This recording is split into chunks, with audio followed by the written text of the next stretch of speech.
Hi, and welcome to the Boat Princess podcast. My name is Nicky Vaux, and I'm your host.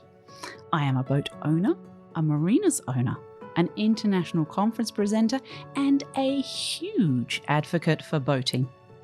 I'm sharing the stories from every nook of the boating industry with the intention of encouraging more women to join me and for more women to get behind the helm too. I want to share the experiences and opportunities of boating, of the boating industry, and I want you to join me as I bring the conversations and answer all the questions you've had. Boating is not just for the glamorous and rich and famous. It's full of beautiful and interesting people making the most of our natural environment and getting out there enjoying the waterways. So let's let off the lines, take over the helm, and escape to the world of boating. Hello, everyone, and welcome to another episode of the Boat Princess podcast. I am super excited because I've got somebody that I just randomly met at Icomia Congress, and it turns out she's friends with one of my friends in Australia, the amazing Nick Douglas. Nicky Vaux, welcome to the podcast.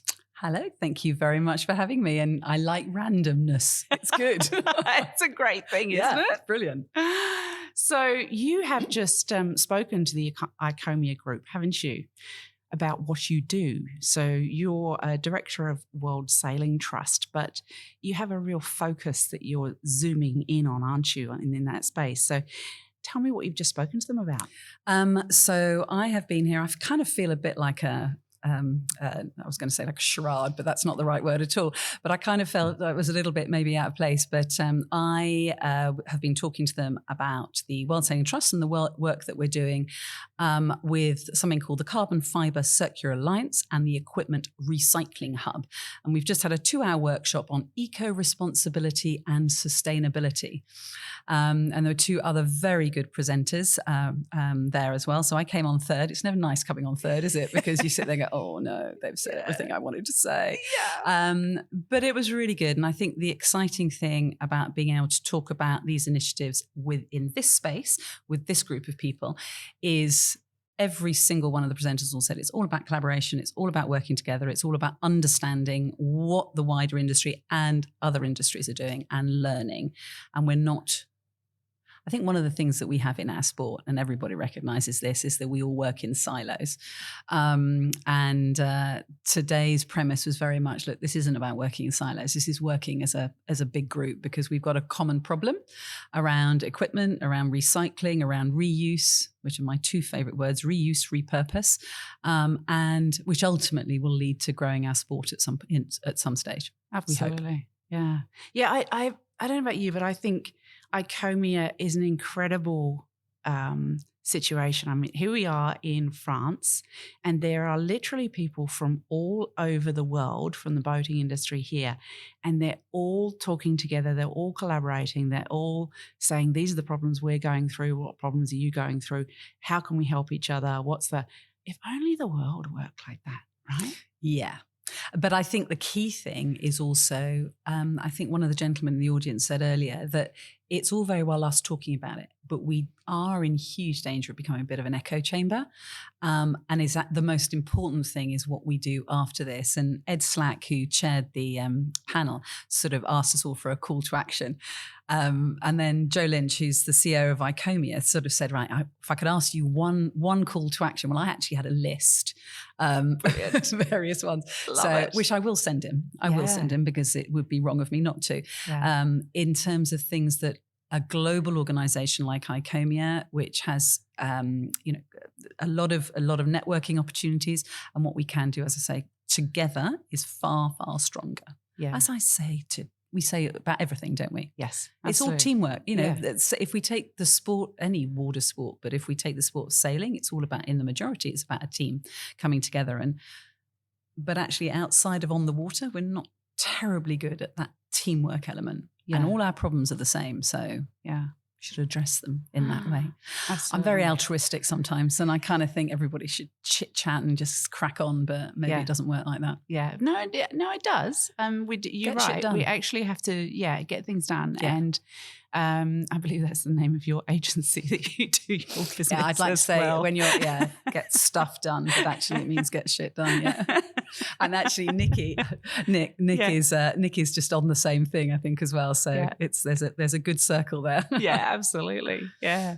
So, all right. So that's what you're here for today, and obviously we're going to dive into that in a bit more depth as we go through the interview. But let's go back a little bit and understand you, Vicky, because I have to say, peeps, I'm sitting in front of a woman who has an incredible vibrance, great energy, and I've literally thrown her in front of this mic, and she's actually excited about it. So I love that in her character. So Vicky, you've been in the industry a very long time, haven't you? Yeah. Tell us how long ago that was for you. When you go to boat shows, and after you go to boat shows, after a bit, you keep seeing the same people, and you think, oh God, they look old, and you think, oh Jesus, I might look that old as well. But no, you don't, by the way. Oh, bless you, thank you. I pay you well. So I first started out. I had an agency back in the early 90s in the marine industry. So our first client, I think, was a company called Wistocks, which made aluminium boats in Suffolk. And then through that, we got linked to a journalist, a gentleman called Barry Pickthall, who at the time was the yachting correspondent back in the day when newspapers had paid yachting correspondents of the Times. Oh, those were the days. He introduced us into Richard Ellis, who was they were the title sponsor back in the day when Olympic teams could be sponsored up until the start of the games.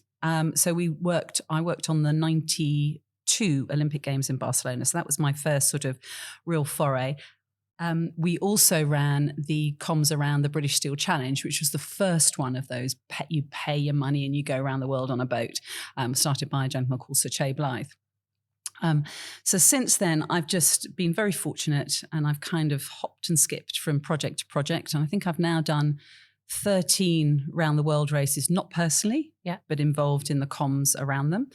And my last one, which I suppose in a way has been my most rewarding, although please forgive me, any of the other campaigns that I've worked on, was with Team SCA in the 14-15 Volvo Ocean Race, as it then was, which was the all-female team in that. So that was just an amazing 3 years of my life. But what came out of that was how sailing has the power to inspire, and in particular women in the sport, to inspire teams. And of all of the other campaigns I've done, to see young girls and boys sort of screaming, wanting signatures, literally sort of hero worshipping the team of women was just incredible.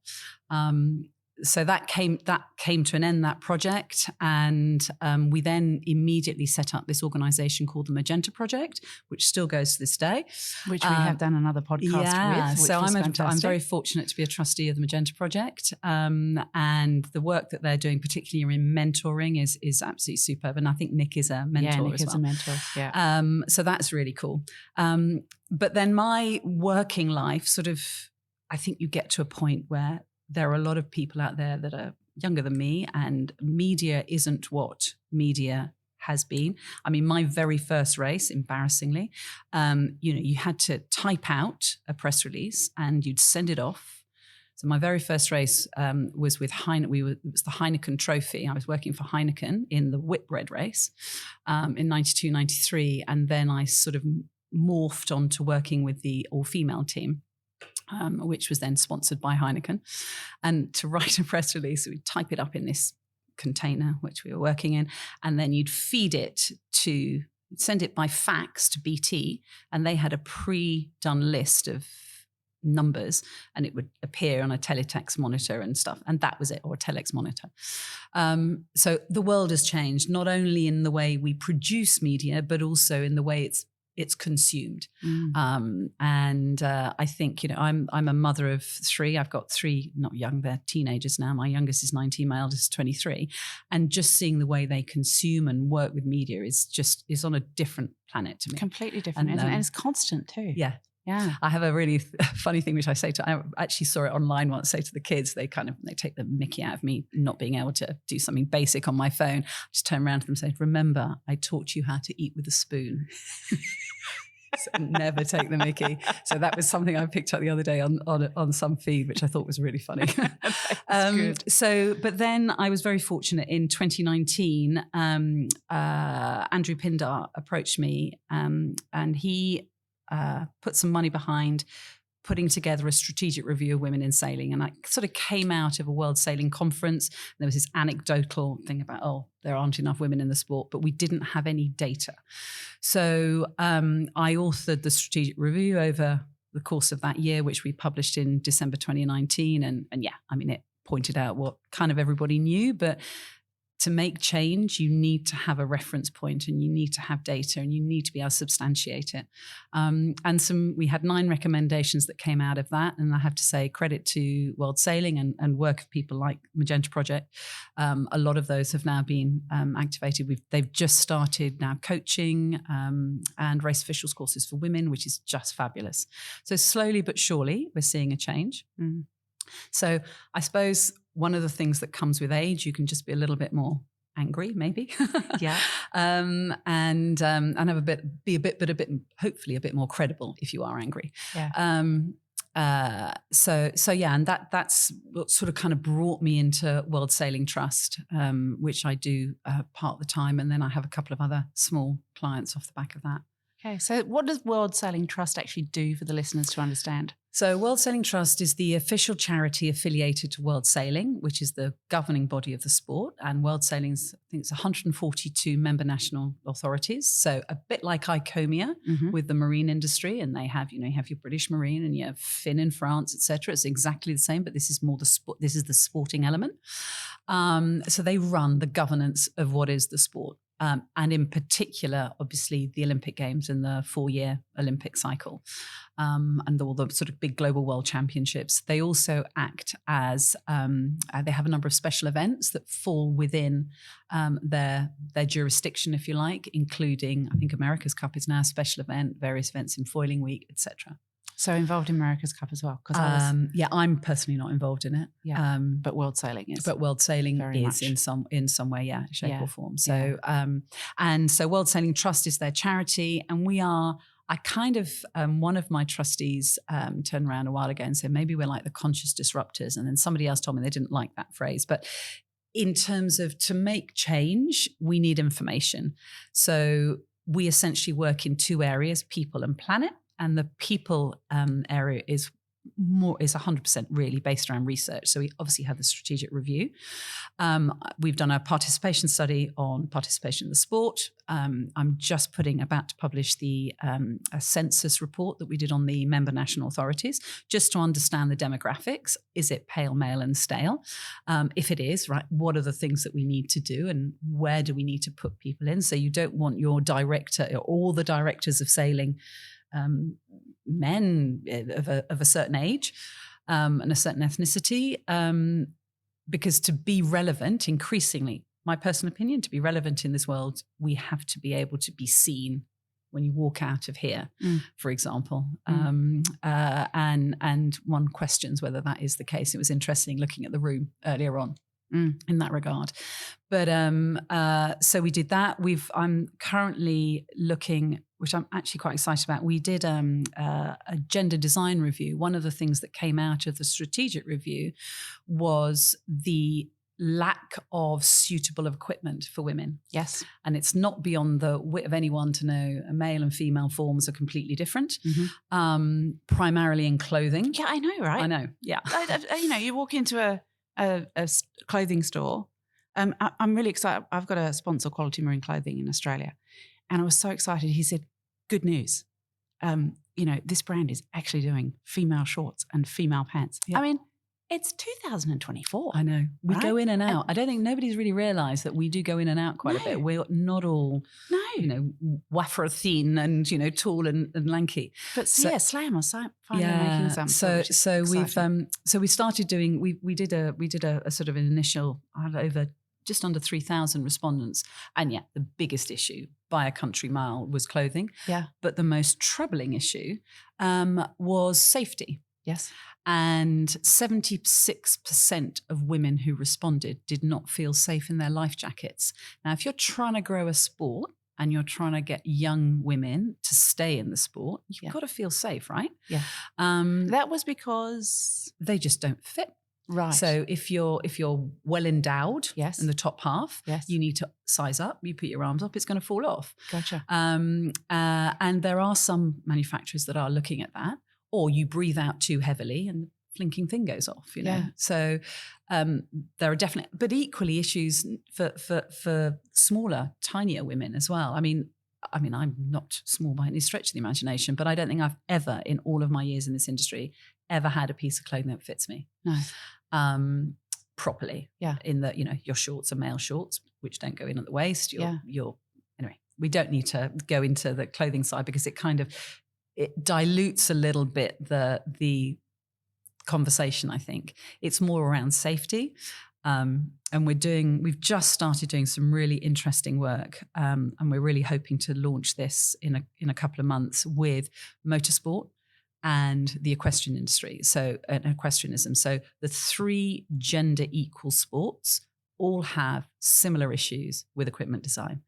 So what we're looking at doing is collaborating as a whole and seeing what change we can then make and do some lobbying. And, in the same way we see with football boots, they've got new football boots now, haven't they, that are meant to help for women that have better support, so that helps with ACL injuries. I noticed Nike just doing a massive bit of research on ACL injuries in football. But we kind of forget about what we do. So, and there are simple physiological differences between men and women. Doesn't mean to say they're stronger or anything, or less strong or any of that, but there are simple physiological. Our arms aren't as long. Yes. When you look at how women grind on a pedestal, not all women, but some, we power top down rather than vertically. So actually we need to step up. Yep. Because if the pedestal is for a 5'8", so 5'10" bloke. Yep. If you're a 5'6" woman, it's a completely different size. So there are some considerations along those lines. So the equipment is literally discriminating against women at this point. Yeah, I mean, if you took it to its absolute ends, probably you could say that. But I think more important than we talked about it earlier on today. It's a beautiful sport. Exactly. It's a beautiful sport, and all of the boxes it ticks in terms of health, well-being, mental health, everything. Yeah. Being outside, Teamwork. being in touch, all of those things. Yeah. But we've got to make it accessible to all. Yes. And if at the very simplest level you don't feel safe, you're not going to do it. No. So why are girls at the age of 15 dropping out of sailing like nobody's business? And that really does happen, doesn't it? Oh, 100%. But it's because, so if it's the time of the month, they have a period, what they're going to do? They're on the water for 4 or 5 hours. Yeah. Yeah. So it's those little simple things, that not that equipment can help that, but a better understanding of removing that bias, that sort of almost unconscious bias right at the very beginning. Yes. So many things. Oh, my mind's so many things. I can see. I can see the cogs whirring in your head right now. Smoke starting coming out probably. But it is the simplest of things that we need to actually knuckle down to and sort out, isn't it? And I know you didn't want to delve into the clothing, but that is a really simple thing. If you're out sailing and you're in gear that is uncomfortable and you can't move in, because I mean, look at the Sail GP girls. They just run across that boat. And if they're not comfortable for that whole time that they're out there, and they're out there, like you say, 4 hours, you just can't achieve what you want to achieve as well. So, it's a really interesting space, and I'm so glad somebody's actually sort of delving into it. Well, I think the key thing for us is, or the key thing with any of this is that we can, again, we talk about echo chambers as we did earlier on, didn't we? Yeah. And the key thing is actually getting the manufacturers involved in the discussion. Yes. And definitely on the clothing side, we're fortunate World Sailing has Musto as a partner. So we've already sort of had an initiative. So it would be really interesting to take this to the next level. Like, let's have that discussion with you. Let's look at what we can do. But again, from our side, or from my view on that, is that it mustn't just be one clothing manufacturer. Yes, no, we need to get across the board. You need to have all of them. Yeah. You know, going back to the conversation we were having earlier on this morning on responsibility, we held at Met's Trade last year, the Trust ran a round table on equipment recycling, but we had 3 different manufacturers there from the marine industry. You know, it was absolutely fascinating, but it has to be cross-commercial, if you like. Yes, absolutely. And the issue, to be frank, with clothing probably is it commercially viable? Yeah. But this is chicken and egg. It is chicken and egg. We know that there are women out there. We know there are women out there, but they haven't got the kit. So somebody's got to take a punt somewhere along the line. And it's exactly just, right. I don't know. I'm very altruistic in this sort of thing, but I think you've kind of got to. What's that awful thing? I used to send it to my kids, sort of, aim for the moon and you'll fall amongst the stars. That's it, or whatever. That's it. But rising tide lifts all boats. All that's that. It. Yep. But I think it's I mean, you know, if a clothing brand came to me as the Boat Princess and said, let's do a collaboration, let's put some clothing together, I'd be over the moon.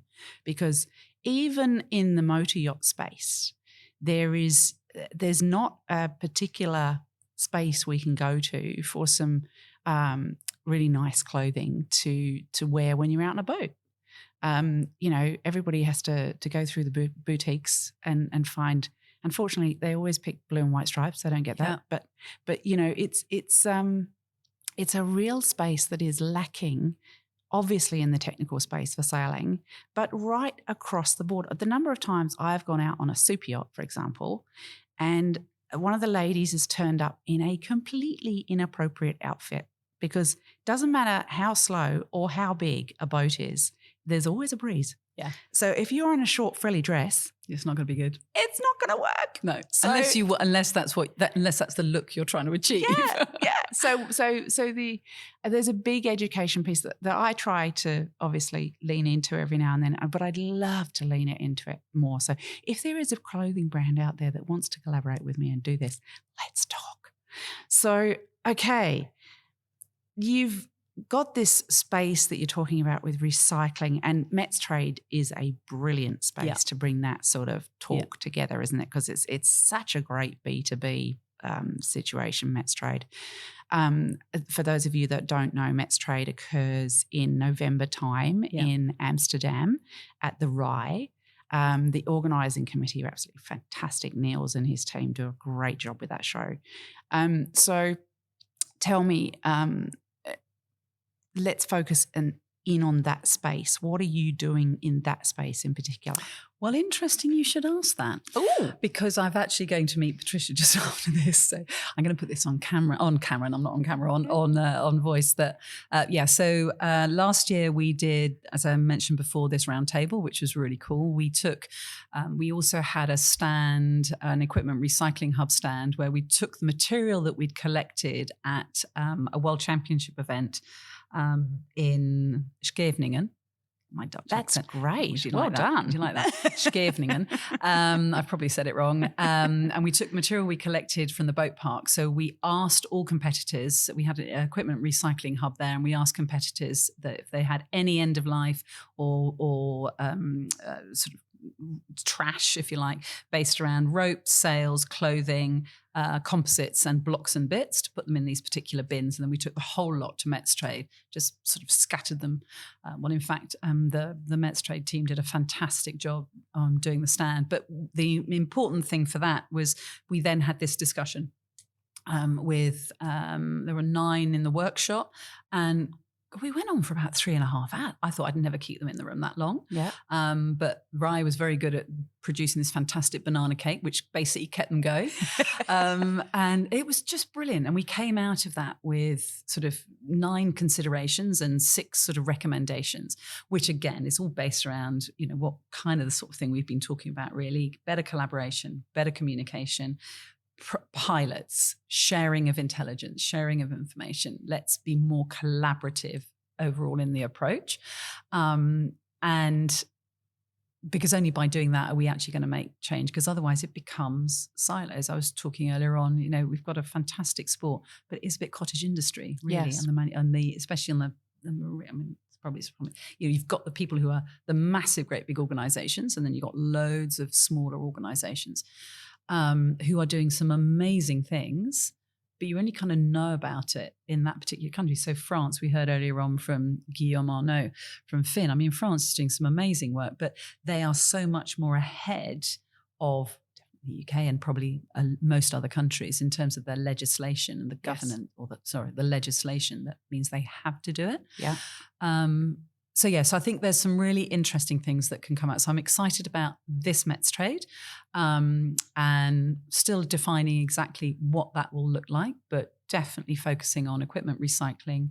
I mentioned earlier on, I'm trying to encourage at least one manufacturer to get involved in. It's quite funny. It's called an RIP, Returns Incentive Program. RIP, which sounds quite death-like, doesn't it? I actually put that as a heading on an email. I went, oh no, it sounds like my cat's just died or something. No, I better not put that. So if we can get a manufacturer to prove that you can do recycling, because all of the onus seems to be on the community and the consumer and the end user, rather than way back at the beginning of the food chain. Absolutely. And I think that flipping, and I do think generally, ethically, we are changing as consumers. I don't know whether I've changed as a consumer. Absolutely. Definitely. It takes me twice as long to go around the supermarket because I've got to put my glasses on to read where it's come from. No, I'm not going to buy my blueberries from Chile because I know that, okay, if I wait another couple of months, I'll be in a farm down the road kind of thing. Yeah. So I think as a community, as individuals, we are becoming more ethical. Somebody asked the question earlier on about how can you reconcile recycled or reused with innovation and technology, because in sport we always want the very best, don't we? On the latest bike, the latest tennis racket, the latest kit for your boat. Yeah. How do you?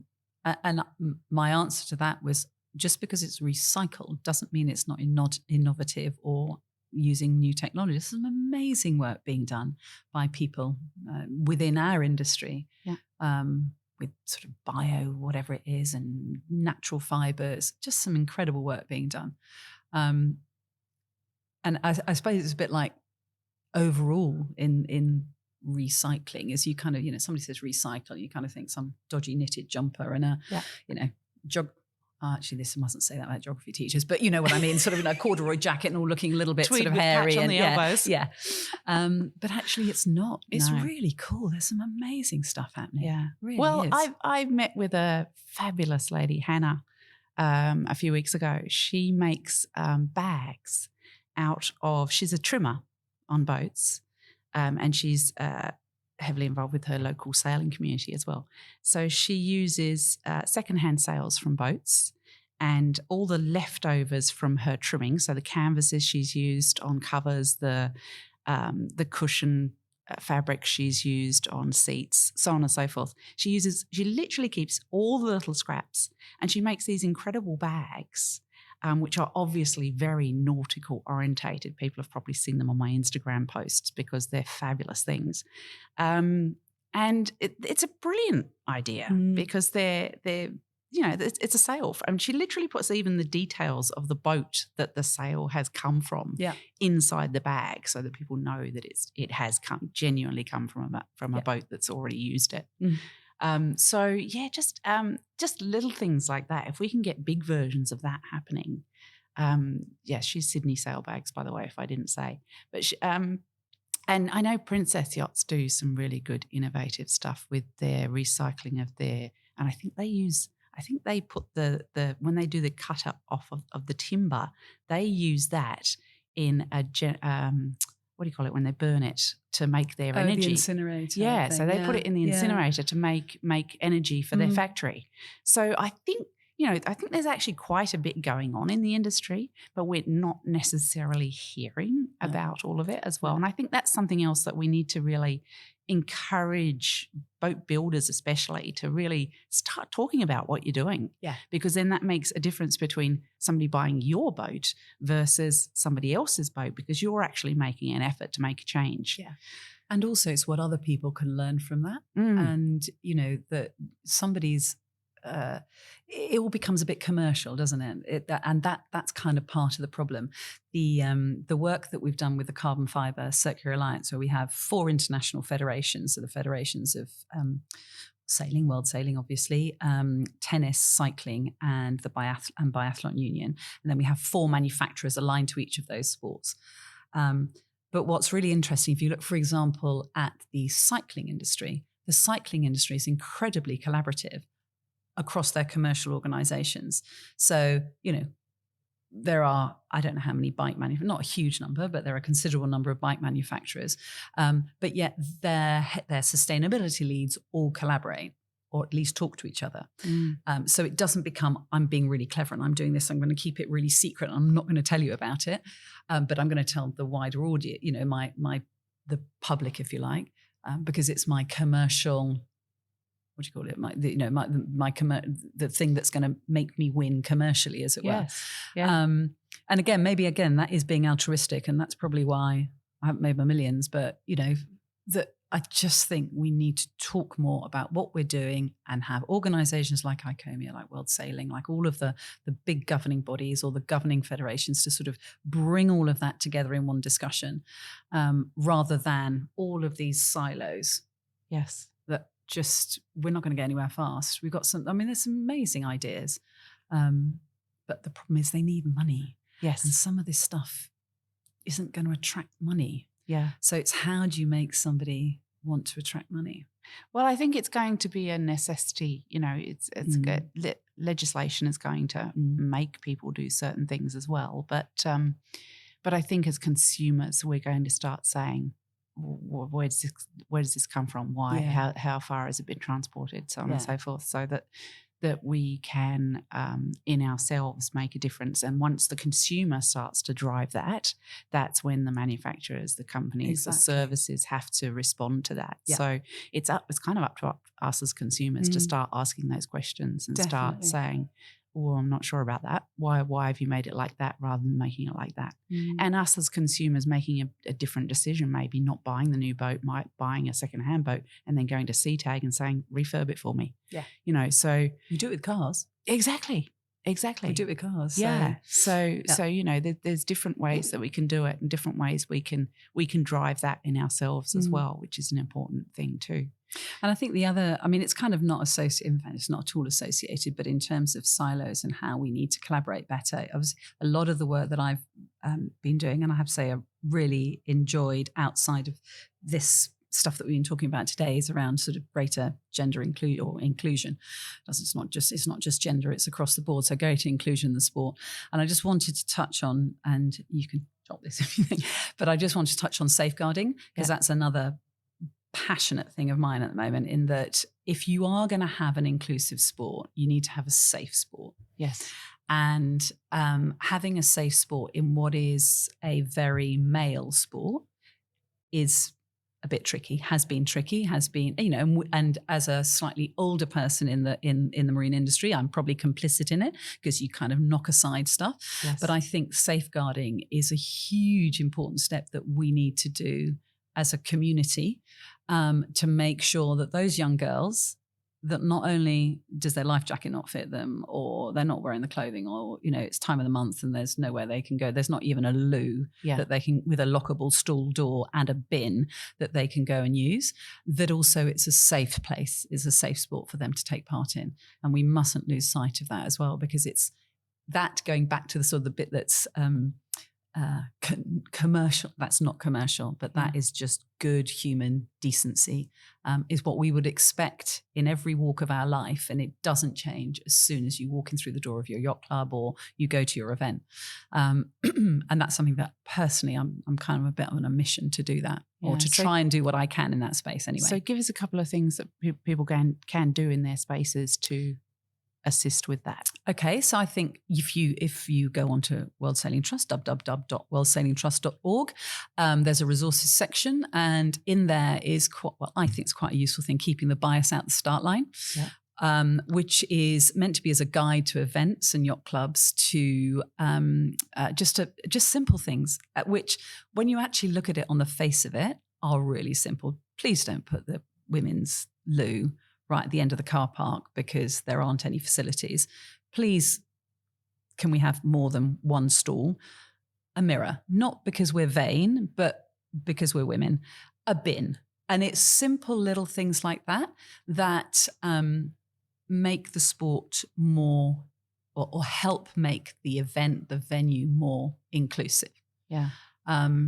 And yeah, it's just the little. To be honest, it's not. None of it is. It's not rocket science. It's not rocket science. No. You know, and if you've got feeding mothers, then can they please have a space just to sit quietly and feed their child? So yeah, I think there's a lot we can do sort of in that whole better inclusivity and better safeguarding space. But going back to what we were saying earlier on, a lot of it is a cultural shift as much as, and it encompasses everything. So I mustn't get angry. No. And I think that is one thing we need to also be careful that we don't get angry as such, because we actually need the men to help us. Allies are the most important. Yeah, we need them to help us make the difference.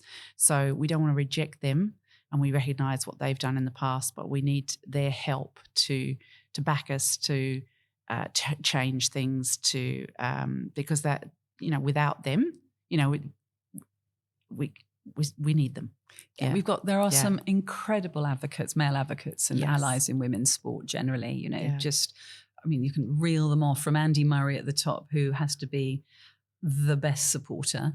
And within our sport, within sailing, there are some amazing advocates and some incredible projects. And, you know, what we've now got happening with the America's Cup and SailGP and all other leading events, you know, hey, look, we've got an Olympic Games coming up in a couple of months, and it's equal men and women on the water. So not at all is, you know, we've got leading events leading by example, but there's a whole pathway to lead to that problem, to lead to that point. Yeah. I went to a Magenta Project, ran an amazing, well, I thought it was amazing, foiling clinic in Portland, in Weymouth, a couple of weekends ago. And I was privileged enough to go and speak on the Saturday evening. And I looked around at this room, and there were probably 20 young girls from 13, 14 to their early 20s. There were a couple of older ones as well, who had just been foiling for the first time. Yeah. And they were just blown away. They were there for 2 days. They'd done one day on the water. They were coming back the second day. They were just blown away. Yeah. But the interesting discussions I had with the fathers, there were about 4 fathers there who came up and said, how can my daughter continue foiling? Yeah. Because she's just been, so you've got this amazing talent sitting there on a, actually, it was a beautiful evening. I was going to try and paint a picture of a wet, rainy Saturday night, but it wasn't. It was a really nice evening. Anyway, pretend it was a wet, rainy Saturday night. Who just had the biggest blast, and they were going to have another blast the next day.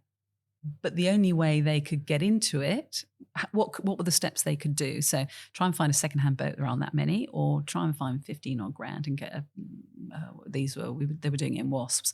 But then you've got a lot of classes of boat like that are trying to encourage more women and just make it, and it's very equitable. Yes. So I think, again, those seeing these young girls thinking, right, we need to find that pathway to that America's Cup spot, or that SailGP spot, whatever it is. Because at the end of the day, there's only a few of them. Well, that's right. There's at the top end. Yeah. Whereas, there's only one on each boat in SailGP, isn't there? So, correct. Yeah. Whereas, you know, there was a room of 20 girls, and say 50% didn't. Still, that's 10 girls who really wanted to continue on in that discipline. Yeah.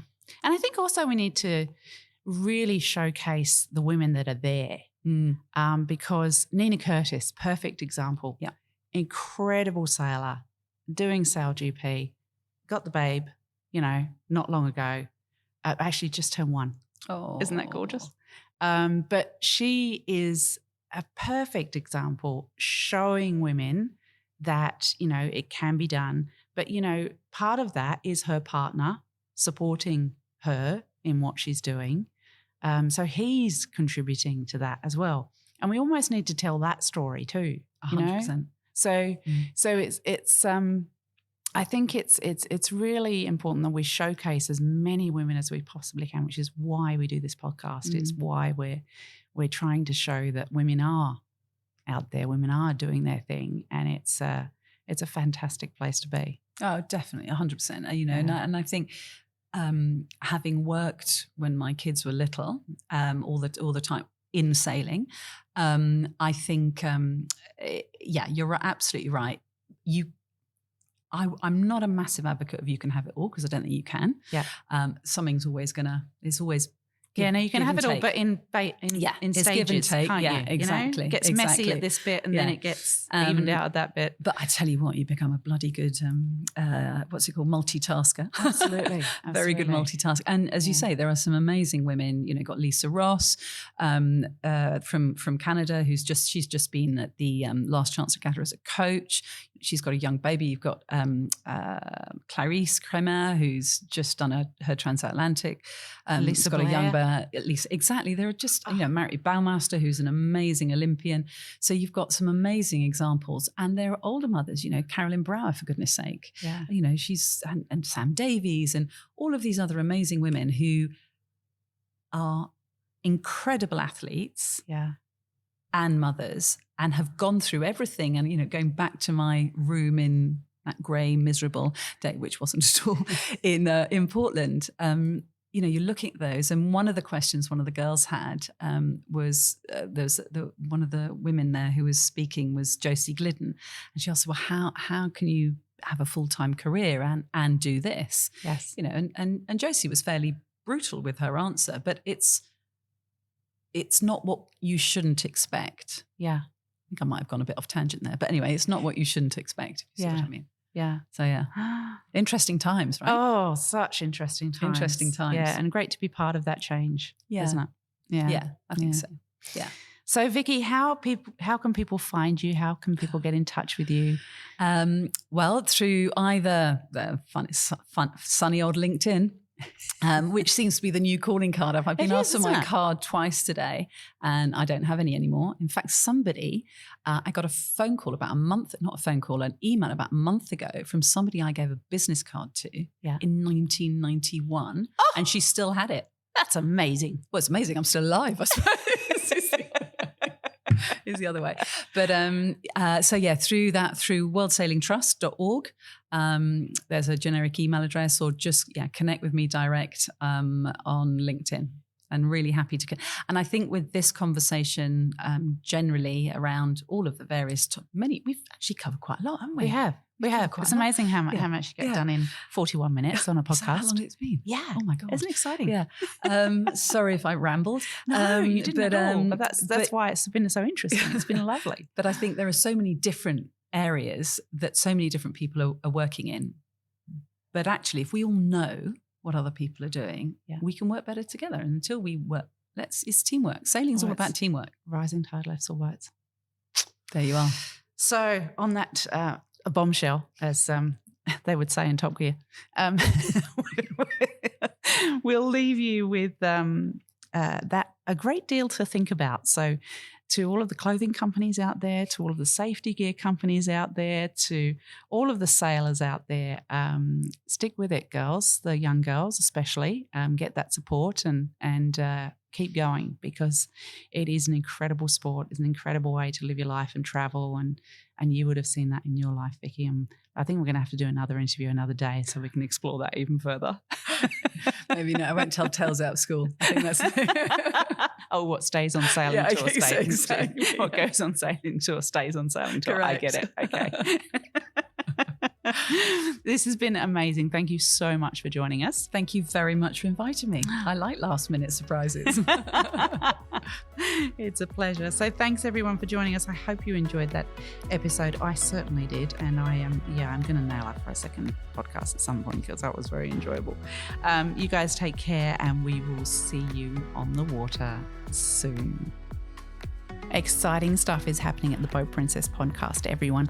And one of those things is a new exclusive content podcast that will be released to those that subscribe. Now, we'll be interviewing people that don't normally go on public interviews, and this won't be a public interview. They'll be hidden behind in our exclusive, amazing content. And then there will also be things like product releases before they're released, all sorts of exciting stuff. So watch this space. Looking forward to bringing it to you. Thank you so much for listening to another episode of the Boat Princess podcast. I hope you've enjoyed it. And if you'd like to know more about what I do and where I am, then you can follow me on Instagram at The Boat Princess. You can also sign up to my newsletter on my website, which is theboatprincess.com. Take care of yourselves, everyone, and hopefully we'll see you on the water soon.